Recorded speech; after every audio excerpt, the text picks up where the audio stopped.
एक कनेक्शन बताइए कि ये जो एस्ट्रोलॉजी है और वास्तु है, मतलब हमारी जो कुंडली होती है और जो वास्तु होता है, वो कितने % कनेक्टेड है आपस में? 100%। 100%? मैं आपको पूरा डिटेल बताता हूँ।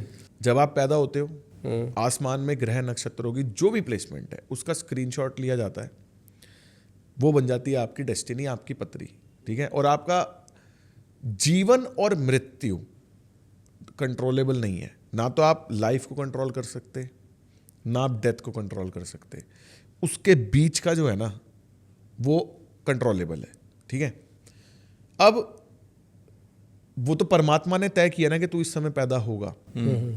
जो आपकी डेस्टिनी, जो आपका सब कुछ सिस्टम बनता है, वो बनता है आपके पिछले जन्म के कर्मों के आधार पे। जो भी आपने कर्म करे उसके आधार पे आपकी अगली लाइफ चल जाती है। अब मान लो एक व्यक्ति, उसको हम किस्मत बोलते हैं, जो जन्म पत्री है ना उसको हम किस्मत बोलते हैं, ठीक है। भाग्य, किस्मत, किस्मत वर्ड यूज करते हैं। अब मान लो एक व्यक्ति की किस्मत में पैसा लिखा है, अनाप शनाप पैसा लिखा है, तो अगर हम कॉमन सेंस की बात करें तो उसके साथ क्या होगा? वो अच्छे काम करेगा, ज़्यादा काम करेगा, मेहनत ज़्यादा करेगा, अच्छे लोगों से कनेक्ट होगा, गेनफुल लोगों से कनेक्ट होगा, है ना। उसकी पेमेंट नहीं फंसेगी, ऑर्डर्स आएंगे दबा के, प्रोडक्ट हिट हो जाएगा। एमी कुछ भी हिट हो जाता है ना। क्यों होता है? किस्मत, हम कहते हैं किस्मत, एक्चुअली में किस्मत होती है, क्योंकि उसकी किस्मत में था पैसा तो वो हिट हो गया, वो हो जाएगा। एक व्यक्ति की किस्मत मान लो खराब है, उसकी किस्मत में लॉस लिखा है, लॉसेस लिखे हैं, तो वो क्या करेगा? वो क्या करेगा? कुछ भी करेगा, खराब ही होगा। वो पहली बात तो कुछ करेगा ही नहीं। एफर्ट ही नहीं करेगा, कर्म ही नहीं करेगा। कर्म करेगा भी तो फ्रॉड लोगों से कनेक्ट हो जाएगा, गलत लोगों से कनेक्ट हो जाएगा, पैसे फंस जाएंगे, नुकसान लग जाएगा, ठीक है। कनेक्शन समझ गए आप? अब जो आप लाइफ में करते हो, जो भी आप लाइफ में करते हो, उसके लिए क्या चीज रिस्पॉन्सिबल है? एक आपकी डिसीजन मेकिंग। सिर्फ एक ही चीज रिस्पॉन्सिबल है ना, आपकी डिसीजन मेकिंग, है ना। आप सही डिसीजन लोगे तो आपको लाइफ में सक्सेस मिलेगी, आप गलत डिसीजन लोगे तो आपको लाइफ में डाउनफॉल ही मिलेगा, डाउनफॉल मिलेगा, लॉस मिलेगा। वास्तु का कैसे रोल प्ले करती है? जैसा आपका भाग्य है, जो आपकी पत्री में लिखा है ना, आप अपने घर की vastu as it is set कर लेते हो, एज इट इज। कल शाम को एक क्लाइंट बैठे थे, उनका नया घर बन रहा है, ठीक है। उन्होंने मेरे से नए घर की कंसल्टेशन ले रखी है, पुराने घर की नहीं ले रखी। उन्होंने मेरे को एक बात बोली, बोले सर घर का काम ना बहुत ज़्यादा स्लो हो गया है, नए वाले घर का, और पैसों की भी बड़ी तंगी हो गई है। स्टार्टिंग में तो बड़ा स्पीड से चला, बट बहुत स्लो हो गया, अब तो पैसों की भी तंगी हो गया, हमें समझ नहीं आ रहा क्या हो रहा है, ये घर हमारे लिए शुभ है नहीं है। मैंने देखा, मैंने कहा जी सही तो बना रहे हो, ये तो सारा मेरा डिज़ाइन किया हुआ है और मुहूर्त मैंने दे रखे हैं। मैंने कहा इसमें तो कोई दिक्कत नहीं है। बोले नहीं सर, जब से ये घर बनाना तभी दिक्कत आई है, पहले कोई दिक्कत नहीं थी। बात बोली। मैं कहा जी अभी आप जिस घर में रहते हो क्या उसके नक्शे हैं आपके पास? उन्होंने ग्रिड प्लान बनवाया हुआ था, उन्होंने मेरे को दिखाया, ठीक है। मैंने उनसे एक क्वेश्चन पूछा, मैंने कहा जी इस घर में क्या आपने, मतलब अभी पहले मैंने उनकी देखी हॉरोस्कोप, उनकी हॉरोस्कोप में मोटा मोटी जनवरी या फरवरी में उनकी दशा चेंज हुई है। फरवरी 2025 में उनकी दशा चेंज हुई, एक नए प्लैनेट की दशा आई। जिस प्लैनेट की दशा आई उसका सबलॉट 12th हाउस और 8th हाउस से कनेक्टेड है। 8th हाउस लॉस को रिप्रेजेंट करता है, 12th हाउस खर्चे और स्लो डाउन को रिप्रेजेंट करता है, कनेक्टेड है। मैंने देखा, मैंने कहा अरे दशा तो बड़ी बेकार आ गई। मैंने उनसे एक ही सवाल पूछा, मैंने कहा जी क्या आपने अपने पुराने घर में इन दिनों कोई चेंज कराया है? बोले अभी रिसेंटली तो नहीं कराया, जनवरी में कराया था। मैं भाई जनवरी को रिसेंट ही बोलते हैं ठीक है। और मैं कहा क्या चेंज कराया? बोले सर हमने पूरे घर की फ्लोरिंग चेंज करा दी, और बोले पहले ये एंट्री यहाँ होती थी, ये दीवार तोड़ के एंट्री हमने यहाँ कर दी, ठीक है। पहले उनकी एंट्री थी साउथ ईस्ट में। एक व्यक्ति आए, वो बता गए कि ये साउथ की एंट्री गलत होती है, ईस्ट में कर लो। वो गलती से साउथ ईस्ट में कर दी, हो गई ऐसी तैसी। साउथ ईस्ट की ऐसी एंट्री तो मतलब बैंड बजा देती है व्यक्ति का। अच्छा, तो दशा चेंज हुई तो उन्होंने करा ना, उन्होंने चेंजेस करे। तो बेसिकली क्या होता है, जब आपकी कोई अच्छी दशा आने वाली होती है, आप अपने घर में मान लो अच्छी दशा आने वाली है, आपके साथ क्या होगा? आप एक पार्टी में गए, पार्टी में रिटर्न गिफ्ट मिलते हैं, मिठाई के डब्बे या टोकरी वोकरियाँ मिलती हैं। उन्होंने आपको टोकरी के साथ एक मनी प्लांट दे दिया या एक गणेश जी दे दिए, आजकल फैशन है ना, गणेश जी दे दिए, मनी प्लांट दे दिया, कोई कुछ भी दे दिया। आप वो लाए और आपने देखा यहाँ अच्छे लगेंगे, आपने अपने घर पे वहाँ रख दिया और वो वास्तु के अकॉर्डिंग अच्छा वो रखवाएगी वास्तु ही। दिमाग को कैसे पता कि यहाँ अच्छा लगेगा? भाई गणेश जी तो सब जगह ही अच्छे लगेंगे, दिमाग करा नहीं यहीं रखूंगा मैं, यहीं रखूंगा मैं, ठीक है ना। दिमाग ने बोला यहाँ रखूंगा मैं, थोड़े टाइम के बाद दिमाग ये भी बोल दे कि अरे अब यहाँ अच्छे लग रहे, इसको उठा के यहाँ रख देते हैं। जब दशा चेंज होगी तो दिमाग वहाँ रखवा देगा। तो वो सारा का सारा ना ये गेम प्लान्ड है, मतलब वास्तु, कर्म, एस्ट्रोलॉजी, सब कुछ प्लान्ड है।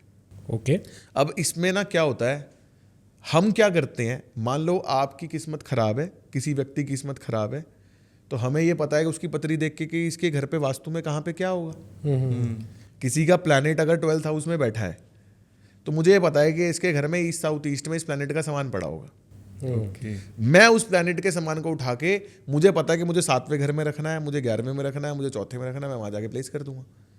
तो वो जो पत्री के इफेक्ट आ रहे हैं नेगेटिव, वो आने बंद हो जाएंगे और जो नए हमने क्रिएट करे हैं वो चालू हो जाएंगे। ओके तो इसलिए लोग आजकल कहते हैं कि एस्ट्रो वास्तु बहुत ज़्यादा इफेक्टेड है। वही इफेक्टिव है, नॉर्मल वास्तु तो काम ही नहीं करता, मैं तो बंद कर दिया। अच्छा हाँ, मतलब पहले मेरे पैकेज में जैसे नॉर्मल वास्तु भी होता था, अब मैं करता ही नहीं। मैंने भाई मतलब जैसे नॉर्मल वास्तु सस्ता है, फिर एस्ट्रो वास्तु थोड़ा महंगा है, भाई मैंने वो करना ही नहीं नॉर्मल वास्तु। कल को क्लाइंट बोले भाई साहब मेरा काम नहीं हो रहा, मुझे वो काम ही नहीं करना। ओके तो ये वन टाइम होता है या फिर जैसे आपको रेगुलरली अपनी बॉडी का चेकअप कराना होता है वैसे ही रेगुलर घर का भी चेकअप कराओ? ओके कितने इंटरवल? कुछ चीज़ें परमानेंट होती हैं, जैसे आपका बेडरूम एक बार फिक्स हो गया, इट इज परमानेंट। आपका स्ट्रक्चर प्लान जो है ना वो परमानेंट है।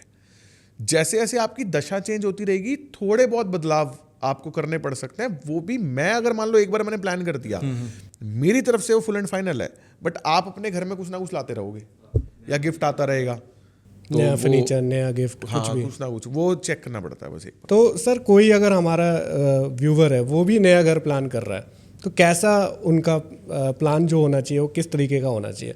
क्या क्या उसमें मेजर चीज़ें हैं जो उनको इफेक्ट कर सारा सकते कुछ ही हैं? होता है उसके अंदर। देखो हम कैसे करते हैं वर्किंग, या फिर सर इसको ऐसे भी बोल सकते हैं कि ऐसा क्या नहीं होना चाहिए जो नए घर पे ऐसे बिल्कुल भी गलती मत करना करते हुए। सबसे पहली चीज होती है आपकी घर की मेन एंट्रेंस। ठीक है, वो आपकी जन्म पत्री के हिसाब से डिसाइड होगी कि आपके घर की मेन एंट्रेंस कौन सी होगी।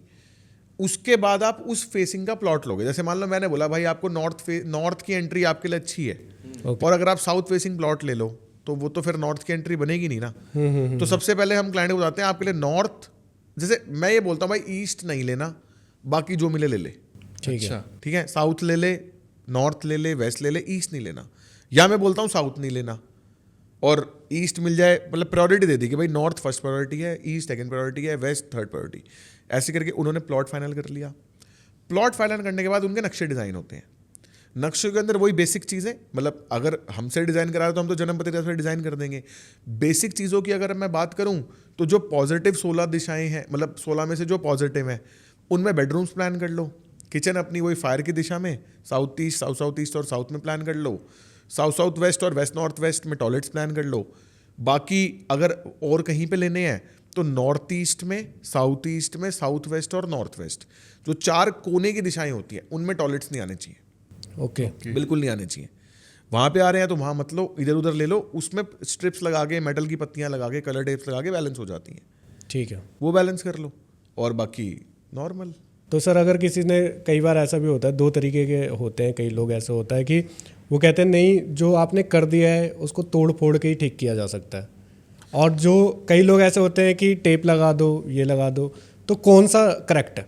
सर दोनों करेक्ट हैं। ऐसा नहीं है कि टेप लगाने से आपको 90% इफेक्ट आएगा और तोड़ के करने से 100, ऐसा नहीं है। आपको टेप लगाने से भी 100% इफेक्ट आएगा, मेटल की स्ट्रिप्स लगाओगे तो भी 100% आएगा, आप तोड़ के करोगे तो भी। लेकिन यहाँ पे बात क्या आती है कि प्रॉब्लम क्या है। जैसे मान लो अगर किसी व्यक्ति के नॉर्थ ईस्ट में टॉयलेट है तो मैं उसको पहले रिकमेंडेशन दूंगा यार इसको तोड़ दे, ओके, इसमें दिमाग मत लगा, तोड़ दे।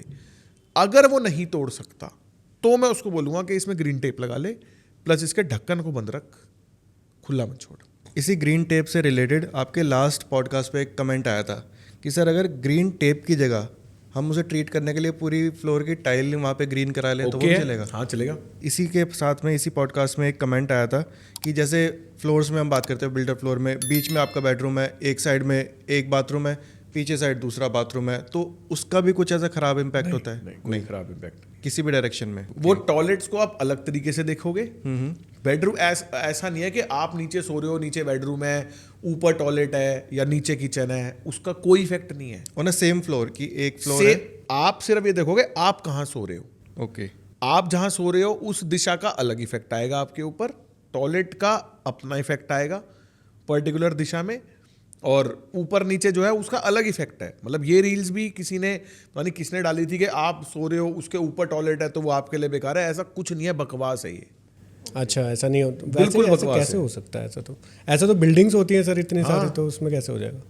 ठीक है। सेम एक कमेंट हो रहा था कि सर हमारे घर में वेस्ट में नीम का पेड़ है, तो क्या वो अच्छा नहीं है? होना चाहिए, खराब? गलत है। नहीं होना चाहिए, तो उसका क्या ट्रीट कैसे, मतलब रिमूव करना ही उसको ऑप्शन है या? रिमूव तो कहाँ से, मतलब कर ही नहीं सकते आप बंदा मार सकते हो इंडिया में, लेकिन पेड़ नहीं पेड़ हटा नहीं सकते। वो पॉसिबल नहीं है। उसके लिए आप ये कर सकते हो, आप जमीन से लेकर 8 फीट तक उसका जो पेड़ का ट्रंक उस पे ब्लू पेंट कर दो, ओके, तो वो बैलेंस हो जाएगा। एक कमेंट मेरे पास भी है सर, उस कमेंट पे पूछा गया है जिसके लिए मैं अब आने वाला हूँ।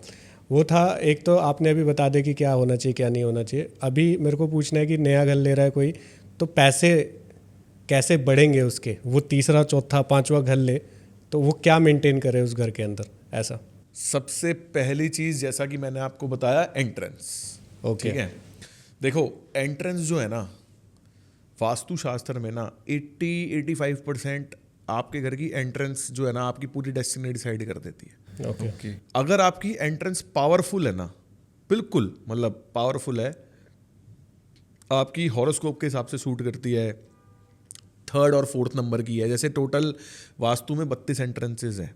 ओके। दिशाओं को मेजरली 4 में बांट लो, 8 नॉर्थ में, 8 ईस्ट में, 8 साउथ में और 8 वेस्ट में।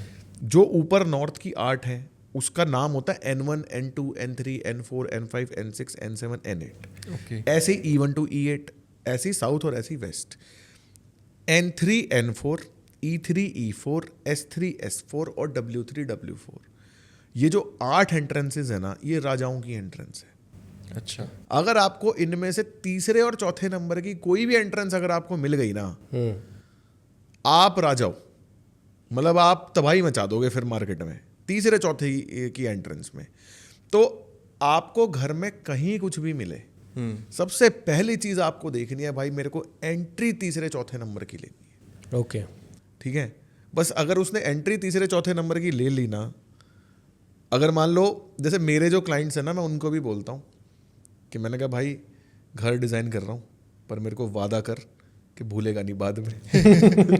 मैं कहा मैं तीसरे चौथे की एंट्री दे रहा हूँ, ओके। तू फिर बाद में ये मत कह दियो कुछ नहीं होता, वास्तु बहुत पैसा है अच्छा, हमारे। इसमें सर एक क्वेश्चन है मेरा, जैसे मान लीजिए हमने कोई ऐसा प्लॉट लिया जिसमें प्लॉट की जो फेसिंग है वहां से वो एंट्रेंस नहीं बन पा रही, तो वो प्लॉट का हमने एंट्रेंस तो वहां से दे दिया। एंट्रेंस आप पता कैसे देखते हो, जैसे मान लो मुझे अगर किसी क्लाइंट को नॉर्थ की एंट्री देनी है N3, N4 की, तो मैं उसको नॉर्थ का प्लॉट नहीं दिलवाऊंगा।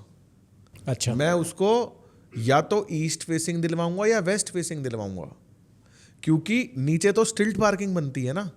आप स्टिल्ट में जाओगे, सेंटर ऑफ द प्लॉट में या तो लेफ्ट में सीढ़ी बनेगी या राइट में बनेगी। बिल्कुल सही। तो मैं उसको फेसिंग ईस्ट दिलवाऊंगा, क्योंकि मेन जो इफेक्ट आएगा ना वो अपर ग्राउंड फर्स्ट जो आपके फ्लोर की एंट्री है उसका जहां आप आएगा। अपने बिल्डिंग में जहां से एंटर कर रहे हो, जहां से आप अपने फ्लोर पे एंटर, से आपका प्रेमिसेस है तो नीचे जो एंट्री है उसका आपके ऊपर कोई इफेक्ट नहीं है। ये जो एंट्री है ना, इसका मेजर इफेक्ट है आपके ऊपर। ओके।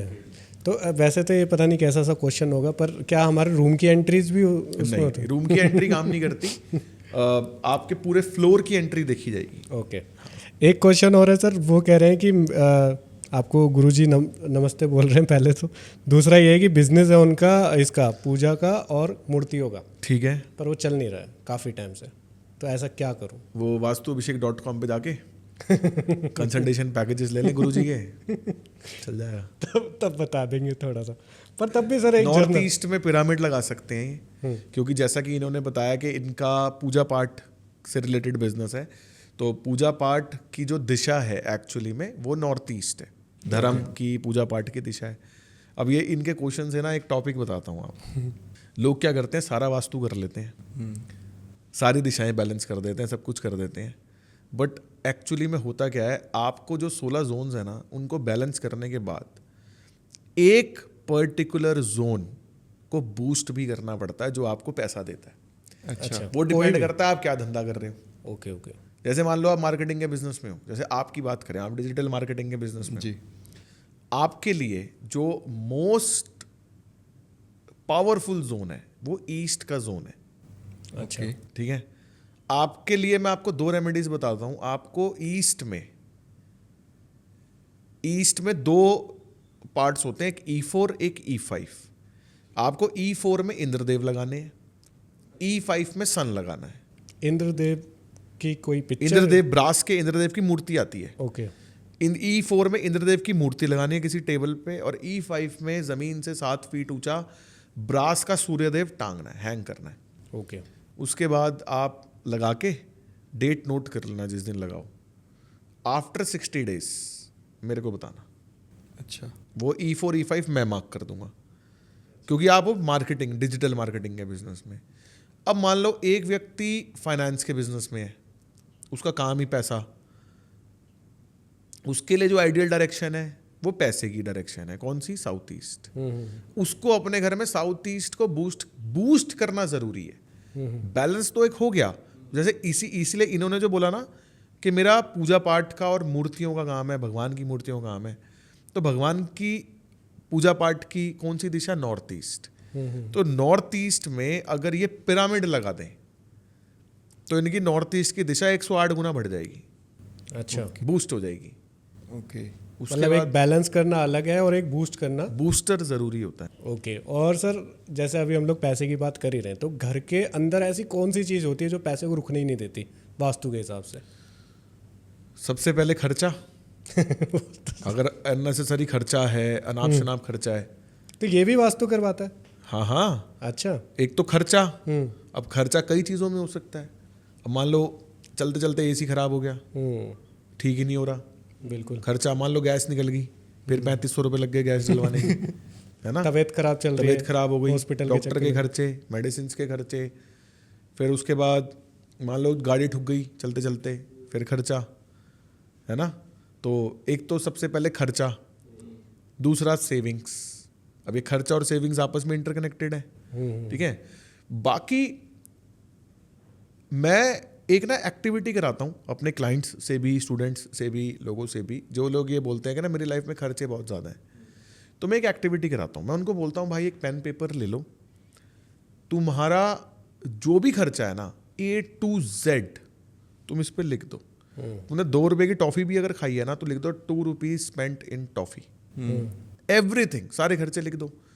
जब वो अपने खर्चे एक पेपर पे लिख देते हैं, फिर मैं कहता हूँ खर्चे लिख के मेरे साथ बैठ जाओ। अब वो लिख देते हैं। अब एक दोस्त के साथ कराई मैंने एक्टिविटी, उसने लिख रखा है बिजली का बिल इतना, ग्रॉसरी एक्सपेंस इतना, गाड़ी का पेट्रोल इतना, ये इतना इतना इतना। मैंने कहा भाई ये बिजली का बिल जो है तूने 8,000 रुपये लिख रखा है, एक फ्लोर पे तू रहता है। मैं भाई 8,000 रुपये का क्या काम है बिजली के बिल का? कह रहा यार एक मेरे रूम का AC, एक लॉबी का AC, एक मम्मी पापा के रूम का AC 24/7 चलते हैं, 1.5 घंटे के लिए बंद होते हैं, गर्म ठंडे हो जाएं थोड़े। मैंने कहा क्या हम इनको बंद कर सकते हैं? कह रहा नहीं। तो मैंने कहा भाई ये अनकंट्रोलेबल है ना? कह रहा हाँ। अब ऐसे सारी चीज़ें उसने अनकंट्रोलेबल बता दी। फिर उसने डाल रखा मिसलेनियस एक्सपेंडिचर 1 लाख रुपीज़। अच्छा, ठीक है। उसके टोटल महीने के खर्चे आ रहे थे 3.5 से 4 लाख रुपए के, जिसके अंदर फैक्ट्री का रेंट, सैलरीज, लेबर सब डाल रखी थी उसने। ठीक है। 4.5 लाख रुपए के अलावा नीचे लिख रखा है मिसलेनियस एक्सपेंसेस 1 लाख रुपीज। क्योंकि उसको ये टेंशन थी कि ये शीट लेके मैं उसके फादर के साथ ना बैठ जाऊं। ठीक है। तो मैंने कहा, उस दिन वो अकेला था, मैंने कहा भाई ये 1 लाख रुपए मिसलेनियस एक्सपेंसेस का क्या चक्कर है? कह रहा भाई देखो ऐसा है, तुम्हारे पिताजी तो तुम्हें रात को 11 बजे के बाद घर से बाहर निकलने देते नहीं। मतलब भाई हमारे पिताजी तो कुछ कहते नहीं, और हम तो पार्टी करते हैं भाई हर शनिवार, क्लब जाते हैं, डिस्को जाते हैं, ये करते हैं वो करते हैं। तो भाई 20-25 हज़ार रुपये 50 हज़ार रुपये कहाँ जाते हैं पता नहीं चलता, तो महीने में 2 बार करते हैं, तो भाई 1 लाख रुपये मान लो आप। भाई कैन वी स्टॉप इट? कह रहा नो। तो मैंने कहा फिर तेरी लाइफ में अननेसेसरी एक्सपेंडिचर है कहाँ? ये तो सारे सही खर्चे हैं। तो भाई ये तो बिल्कुल सही है। एक आया कह रहा जी मेरी लाइफ में बहुत एक्सपेंस है, 30,000 रुपये की तो सिगरेट पीता महीने में। भाई 30,000 रुपये की सिगरेट पीता महीने में, और मोटा मोटी उसके एक्सपेंस में उसने 30-40 हज़ार रुपये की दारू लिख रखी थी। मैं कहा भाई 60,000 रुपये का तो 50,000 मान लो एवरेज, मैं कहा 50,000 रुपये का तो भाई तेरा दारू और सिगरेट का खर्चा है, तू यही बंद कर दे भाई, तू 50,000 की SIP करा ले, तू 50,000 का सोना लेके रख ले भाई। तो जो लोग बोलते हैं ना खर्चा ज़्यादा है, एक बार वो लिख लें तो एक्चुअली में ना कई बार तो वास्तु करने से पहले प्रॉब्लम सॉल्व कर देते हैं, क्योंकि वो होती ही नहीं प्रॉब्लम, वो प्रॉब्लम्स होती ही नहीं है। मेरा पैसा कहाँ जा रहा है मुझे पता ही नहीं। अबे भाई तुझे सब पता है तेरा पैसा कहाँ जा रहा है, ऐसा कुछ नहीं होता कि तुझे नहीं पता पैसा कहाँ जा रहा है। नहीं पता तो भाई लिख ले पेपर पे, दैट्स इट। तो जोन कौन सा होता है सर, जैसे मेरा क्वेश्चन? हाँ, जोन पे आते हैं। अब मान लो जेन्युइन व्यक्ति की बात करते हैं, भाई इलेक्ट्रॉनिक्स खराब हो रहे हैं जी बार बार, मेडिकल एक्सपेंडिचर है, सब चीज़ें हैं, तो वहाँ पे साउथ वेस्ट जो कि डिस्पोजल, वेस्टेज और खर्चे की दिशा है, वहाँ पे इम्बैलेंस होगा। ठीक है, इम्बैलेंस के रूप में वहाँ पे ब्लू ब्लैक कलर हो सकता है, वहाँ पे आप हो सकता है पैसा रख रहे हो अपना, आप हो सकता है वहाँ पे अपने बिल्स रख रहे हो, ज़्यादा बिल्स आएंगे, वो पैसा हो सकता है, सोना चांदी हो सकता है, और कुछ भी हो सकता है। आपकी फ़ोटो मान लो लगी है तो भी आपके खर्चे बढ़ जाएंगे। अच्छा। ठीक है, अब मान लो आपने साउथ वेस्ट में कपड़े रख दिए, ठीक है, आप कोई भी चेक करना व्यक्ति जिसकी अलमारी साउथ वेस्ट में है, वो अपनी अलमारी खोल के देखना, मैं गारंटी दे सकता हूँ उसकी अलमारी में 3-4 जोड़ी पैक्ड जो खुली भी नहीं वो मिलेगी। ओके। क्योंकि वो कपड़ों पे इतने अनाप शनाप पैसे खर्च करता है, इतने अनाप शनाप पैसे। मेरे एक दोस्त की अलमारी है साउथ वेस्ट में, उसका शू रैक है, साउथ वेस्ट में उसका शू रैक है, उस पे 8.5 लाख रुपए का जूता है। अच्छा। और वो पहनता नहीं उसको। मतलब मैं उससे क्वेश्चन पूछता हूँ, मैंने कहा भाई देख मेरे जूते 15,000 रुपये के मैं तो रोज पहनता हूँ, तेरे 8.5 लाख रुपए के जूते। मैंने कहा तू फंक्शन में भी जब जाता है ना तो तू उसके दिमाग में तो क्या है, इस फंक्शन में क्या जरूरत है इनको पहनने की, और बड़े में पहनूंगा। मतलब जिंदगी में एक ही बार पहन पाएगा, वो भी अगर तेरी किस्मत तेरे को मानी मुनी ने बुला लिया किसी बच्चे की बर्थडे पार्टी में, वहीं पहन पाएगा तो, और वहाँ ये दिखेंगे भी नहीं। मैं कहा वहाँ तो तेरे को 850 वाली फील आएगी इनको पहन के, पहनता भी नहीं। अब वो वेस्ट है ना, 100% वेस्ट है। मैं तो इनको पहन भाई रोज में, कह रहा नहीं मैं इनको बेच दूंगा बाद में। मैं चल भाई वो तो साउथ वेस्ट में कुछ होगा, खर्चे बढ़ जाएंगे आपके। बचत की जो डायरेक्शन है वो है वेस्ट साउथ वेस्ट, वेस्ट और साउथ वेस्ट के बीच में। वहां पे अगर आप के घर में रेड कलर है, प्लांट्स रखे हैं, टॉयलेट है, कूड़ा कबाड़ है, तो आपकी बचत नहीं होगी, वो सेविंग्स की डायरेक्शन है। तो अगर आपके अनाप शनाप अननेसेसरी खर्चे, इसके अलावा एक नॉर्थ ईस्ट की जो एंट्रेंस है ना, वो भी बहुत अनाप शनाप खर्चे कराती है। अच्छा। नॉर्थ ईस्ट में बेसिकली 2 पार्ट्स होते हैं, E1 और N8। ठीक है, E1 जो होता है वो खर्चे बहुत कराता है, N8 जो है वो फिर भी ठीक है। E1 की एंट्रेंस, अब किसी को पता थोड़ी है कि नॉर्थ ईस्ट वो तो MEID से ये होगा यहाँ बना लो, तो E1 बहुत खर्चे कराती है। और E1 की एंट्रेंस में तो 1 डिवाइस पर डे खराब होता है। अच्छा। मतलब आप ठीक कराओ खराब, ठीक कराओ खराब, ठीक कराओ खराब, नए डिवाइसेस खराब हो जाते हैं। तो इनको बैलेंस कर लो आप। मैं आपको सिंपल सी रेमेडीज दे देता हूँ। नॉर्थ ईस्ट की एंट्रेंस है तो ग्रीन टेप लगा लो नीचे दहलीज पे। वेस्ट साउथ वेस्ट में टॉयलेट है तो येलो टेप लगा दो। कूड़ा कबाड़ क्लटर है उसको रिमूव कर दो, लाल रंग है उसको वाइट कर दो। प्लस वेस्ट साउथ वेस्ट में आप एक पीले रंग की छोटी सी गुल्लक रख दो पैसों की भर के। अच्छा। पैसे खर्च नहीं होंगे। बट हाँ, एक चीज़ ये हो सकती है कि वेस्ट साउथ वेस्ट में गुल्लक रखने से ना आप थोड़ा सा कंजूस हो जाओ। कंजूस का मतलब आप अपनी, ऐसे मान लो मसूरी चलते हैं जी घूमने छुट्टियों में, आप 50 बार गए हुए हैं यार, क्यों पैसे खर्च करने हैं। लाइफ एक्सपीरियंसेस एंजॉय नहीं कर पाओगे, है ना, पैसा स्टोर करके रखने लग जाओगे। मेरे को अपने घर पे देखना पड़ेगा। हाँ, करना है तो वो आप कर सकते हो। साउथ वेस्ट में आप एक येलो कलर का फ्लावर पॉट, खाली फ्लावर नहीं होना चाहिए, येलो कलर का फ्लावर पॉट साउथ वेस्ट में रख दो फ्लोर पे खाली। उससे क्या होगा, आप जो भी खर्चा करोगे ना, आप उसको बड़े इंटेलिजेंटली प्लान करके करोगे। ठीक है। तो सर देखिए, अभी तो एंड होने का आ गया कि अब एंड ही चल रहा है, तो अभी जो व्यूवर है जो यहाँ तक हमें देखते हुए आए हैं, उनके लिए कोई मैजिकल रेमेडी आप बता दीजिए पैसा बढ़ाने के लिए। 3 रेमेडीज बता देता हूँ बहुत सही। जो कोई भी कर सकता है। 3 रेमेडीज बताते हैं। सबसे पहले नॉर्थ की डायरेक्शन में एक ब्लू कलर का बल्ब लगा दो, ओके। या फिर एक 60 वॉट की स्पॉटलाइट बल्ब आती है जो दीवार पे हैंग होकर नीचे की तरफ फोकस मारती है, थोड़ी सी वार्म वाइट कलर की होती है, हल्का लाइट येलो जी सी होती है, वार्म वाइट, या फिर वो स्पॉटलाइट लगा दो। वो जलनी चाहिए। ब्लू बल्ब है तो 24 घंटे, स्पॉटलाइट बल्ब है तो 12 घंटे जलनी चाहिए। एक वो लगा दो आप। दूसरा, एक अपने घर में साउथ ईस्ट में लक्ष्मी माता की फोटो लगा दो, लाल रंग के फ्रेम में। एक ऐसे करके आती है जिसमें वो सोने के सिक्के या पैसे, सोने के सिक्के होते हैं ना, वो वाली फोटो लगा दो साउथ ईस्ट में। ओके। तीसरा उपाय, अपने घर के वेस्ट में आपके जितने भी अकाउंट्स, प्रॉपर्टी के पेपर्स, ज्वेलरी, घर की, पैसा वेस्ट में रखना चालू कर दो। ओके। बेस्ट 3 रेमेडीज हैं सबके लिए। मज़ा ही आ गया होगा सर फिर तो व्यूवर्स को आज भी, और हम तो दोबारा भी बुलाने वाले। हाँ, सबसे पहले तो घर जाके खुद ट्राई करने वाले हम। हाँ। क्योंकि अभी तक जो भी आपने रेमेडीज बताई है उनका कोई भी चार्जेस नहीं है, ऐसा नहीं है कि किसी को कोई पैसा लगेगा, पैसे उससे नहीं लगते, लगेगा। पैसे हम फ्री नहीं लेते रेमेडीज है, और हो तो जरूर कमेंट करके बताओ। पर sir thank you so much आज आने के लिए। एक बार फिर से बहुत अच्छा लगा मिलके, और आई होप इसी तरह से हम आगे भी और पॉडकास्ट करते रहेंगे। तो thank you so much for coming sir. Thank you. Thank you sir.